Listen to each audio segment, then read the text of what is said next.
மாப்பிள்ளை கல்யாணம் பண்ண மாமியார் வீட்டோட போயிடுறாங்க, இது மாதிரி போலாமா? அது எதுன்னு தெரியல, சொல்லுங்க. அதாவது இந்த மார்க்கத்தை பொறுத்த வரைக்கும் ஆண் பெண் எல்லாம் ரெண்டா படைச்சிருக்கிறான். மனித குலத்தை படைச்சு என்ன பண்றான்னா, ஆண்களுக்கு அவங்களுடைய உடல் வாகுக்கு தகுந்தவாறு, அவங்களுடைய அறிவுக்கு தகுந்தவாறு அவங்களுக்கு சில பொறுப்புகளை அல்லாஹ் சுமத்தி இருக்கான். பெண்களுக்கு அவங்களுக்கு தகுந்தவாறு சில பொறுப்புகளை அல்லாஹ் சுமத்தி இருக்கிறான். அப்ப அவங்களுக்கு என்ன பொறுப்பு சுமத்தப்பட்டுச்சோ அதன்படிதான் அவங்க என்ன செய்யணும், இயங்கினா தான் சமூகம் நல்லா இருக்கும். அந்த அடிப்படையில் அல்லாஹ் என்ன செய்யறான், ஆண்கள் இந்த குடும்ப வாழ்க்கை ஒரு ஆணும் பெண்ணும் சேரும் பொழுது எப்படி எல்லாம் அல்லாஹ் பொறுப்பை சுமத்துறான். நீங்க உணவு கொடுக்கிறது உங்க வேலை, அல்லாஹ் சுமத்துறான். ஆண்கள் தான் என்ன செய்யணும், பொம்பளையும் சம்பாதிக்க முடியுங்கிற மேட்ரு வேற. ஆனாலும் அல்லாஹ் யாருக்கு சுமத்துறான், நீங்க கணவனா இருக்கக்கூடியவர்கள் தான் உங்க மனைவிமார்களுடைய உணவுக்கு பொறுப்பாளர்கள். உடைக்கு கிசுவத்து உண்ண, அவங்களுடைய உடைக்கு யார் பொறுப்பாளரு, நீங்க தான் பொறுப்பாளரு. அவங்களுக்கு தங்குற வீடு வீடு எடுத்து கொடுக்க அஸ்கினு உண்ண மின்ஹைது சகந்தும், நீங்கள் குடியிருக்கிற இடத்துல அவங்களை குடியமர்த்துங்கள் அப்படின்லாம் அல்லாஹ் என்ன செய்யறான், குர்ஆன்லயே கட்டளையிடுறான். அதே மாதிரி கல்யாண விருந்து கூட கொடுக்கிறோம். அந்த விருந்தை கூட அல்லாஹ் யாருக்கு கடமையாக்கி இருக்கிறான், ஆம்பளைக்கு தான் கடமையாக்கி. வலிமாங்கிற விருந்து பெண் வீட்டாருக்கு ஆக்கல. கல்யாணம் பண்ணும்போது மகர் கொடுக்கிறோம். பொம்பளை வசதியா இருந்தா நீ பொம்பளை மகர் கொடு, ஆம்பளை வசதியா இருந்தா ஆம்பளை மகர் கொடுன்னு நல்லா சொல்லல. பொம்பளை எவ்வளவு பெரிய கோடீஸ்வரியா இருந்தாலும் மகர் யாரு கொடுக்கணும், ஆம்பளை தான் கொடுக்கணும் அப்படின்னு நல்லா சொல்றான். அப்ப ஒட்டுமொத்த இஸ்லாமிய அந்த குடும்ப அமைப்பை வைத்து பார்க்கும் பொழுது ஆண்கள் மீதுதான் பெண்களுடைய எல்லா விதமான செலவுகளும் சுமைகளும் கடமையாக்கப்பட்டு சுமத்தப்பட்டு இருக்கிறது. அப்படிங்கும் பொழுது அவங்க என்ன பண்றாங்க, காயல்பட்டினம், கீழக்கரை, அதலாம்பட்டினம், நாகூர், இது மாதிரி ஒரு 4-5 ஊர் இருக்கணும். இந்த மாதிரியான சில ஊர்கள்ல மாப்பிள்ளை என்ன செய்வாருன்னு கேட்டா, கல்யாணம் பண்ண உடனே புகுந்த வீட்டுக்கு அனுப்புவாங்கல்ல, பொண்ணு அனுப்புற மாதிரி என்ன செய்வாங்க, அவங்க வீட்டுக்கு அனுப்பி விட்டுறாங்க, போயிட்டு வான்னு சொல்லிட்டு. பிறந்த வீட்டுல அவருக்கு என்ன இல்ல, உரிமை கிடையாது. எந்த வீட்டுல ஒரு ஆம்பளை பிறக்கிறாரோ அவருக்கு அந்த வீட்டுல உரிமை கிடையாது. அங்க யாராவது பொம்பளை பிள்ளை இருந்து அதுக்கு சொந்தமாயிரும். அவருக்கு தங்கச்சி ஒண்ணு வச்சுருவீங்களேன், அந்த வீடு தங்கச்சிக்கு சொந்தமாகி போயிரும். இவருக்கு வீடு கிடையாது. இவர் எங்க போன, பொண்ணுடைய வீட்டுக்கு போயிருவாரு.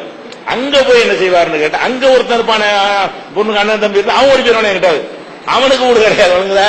அப்ப இந்த வீடு யாருக்கு சொந்தமாயிருது, பெண்களுக்கு சொந்தமாக்கி பெண் வீட்டுல கொண்டு ஆம்பளை என்ன செய்யறாங்க, வச்சிடறாங்க. அப்படிங்கும் பொழுது ஒரு ஆண் பெண்களை நிர்வகிப்பார்கள். அல்லாஹ் சொல்றான், அர்ரிஜாலு கவ்வாமுன் அல நிசா, பெண்கள் ஆண்களை நிர்வகிக்க வேண்டும். அதுக்கு 2 தகுதி அல்லாஹ் சொல்றான்.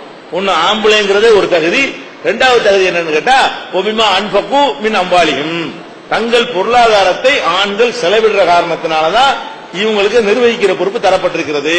செலவிடுதல்னா என்ன, வீட்டுக்கு வாடகை ஒண்ணு தானே செய்யுது. அப்ப அவங்க வீட்டுல இருந்துட்டீங்கன்னா நீங்க அவங்களுக்கு செலவழிக்கல, உங்களுக்கு அவங்க செலவழிக்கிறாங்க. அப்படின்னு வரும் பொழுது நிர்வகிக்கிற அந்த தார்மீக ரீதியில அவன் தகுதி இழந்து விடுகிறான். எதற்காக நிர்வகிக்கிற பொறுப்பு அல்லாஹ் தந்தானோ அதை ஒன்னால் கையாள இயலாது நல்லா சொல்லிவிட்டான். நடைமுறையில இது நடக்குது. என்ன நடக்குது, பொண்ணு வீட்டுக்கு போயிட்டான்னு சொன்னா அவனுக்கு ஏதாவது மரியாதை இருக்குமா? மாப்பிள்ளைங்கிற மரியாதை எல்லாம் எப்ப இருக்கு, அந்த ஒரு மாசம் 2 மாசத்துக்கு இருக்கு. ஒரு வருஷத்துக்கு ஒரு அப்படி தலையை காட்ட போனா வாங்க மருமகன்னு கூப்பிடுவாங்க. காலமெல்லாம் நேரம் அடிச்சா அப்படி ஒத்துக்குருவாங்களா, மரியாதை போயிரும்ல. அப்படி சில பேர் அங்க அடிச்சுட்டாங்கன்னு எப்படா கிளம்புவாங்கிற மாதிரி நினைக்க ஆரம்பிச்சிருவாங்க. அப்ப அந்த வீட்டுல உள்ள மரியாதை எல்லாம் கெட்டு போய் நம்ம எதுவும் தப்பு செஞ்சா கூட கண்டிக்க இயலாது. என்ன செய்வாங்க, கண்டிச்சா நீங்க தான் வெளியே போகணும். கண்டிச்சா நீங்க கண்டிச்சிட்டீங்கன்னா நீங்க தான் விட்டு வெளியே போகணுமே தவிர அவங்களுக்கு என்னதுனால கண்டிச்சா நீ போயிட்டு என் வீட்டுல நான் இருப்பேன் அப்படின்னு சொல்லிட்டார்களே. ஆனால் அந்த எப்படி நிர்வாகம் பண்ண இயலும், இதெல்லாம் ஒரு நல்ல ஒரு முறை கிடையாது. அது ஒரு வகை. இன்னொரு வகை என்னன்னு கேட்டா, பெண்ணை பெற்றவங்களுக்கு அது சுமதானது. ஒரு பெண்ணை பெற்றவங்களுக்கு 10,000 20,000 வரதட்சணை கேட்கணும், அதுவே கஷ்டமா இருக்கிறது. 4 பொம்பளை பிள்ளைய ஒருத்தன் பெற்றான 4 வீட்டுக்கு எங்க போவான்? ஒரு வீடுனா சும்மா அது ரேட்லாம் அதிகம். அந்த ஊர்ல தான் பணக்காரங்க இருக்கிற ஊரு. ஒரு வீடு வாங்குறதுக்கு அவங்க கூடிய தாய் இருந்தது வீடு வேணும்.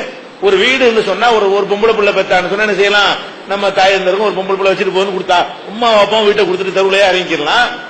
ஆனா ஒரு 4 பொம்பளை பெற்றான்னா 4 வீட்டுக்கு என்ன பண்ணுவான், அவன் படுற வேதனை யோசிச்சு பார்க்கணும். வீடு கொடுத்துதான் ஆகணும். பொண்ணை பெத்தா வீடு பொண்ணு கொடுக்கணும். பேர் பொண்ணுக்கு தான் கொடுக்கறது, இவன் தான் போனா பெண்ணுக்கு வீடு கொடுத்தாங்கங்கிறது சட்டத்தினால எத்தனை குமர்களை பெற்றவர்கள் நொந்து நூலாய் போயிருக்கிறார்கள். ஏன் இந்த ஊர்ல பிறந்தோம், ஏன் இந்த சமுதாயத்தில் ஒரு அங்கமா இருந்தோம் கவலைப்படக்கூடிய எவ்வளவு பேர் இருக்கிறாங்க. அப்ப வரதட்சணைக்காவே நம்ம கண்ணீர் வடிக்கிறோமே, இது எல்லாத்தையும் தூக்கி சாப்பிடக்கூடிய வரதட்சணை இருக்குது.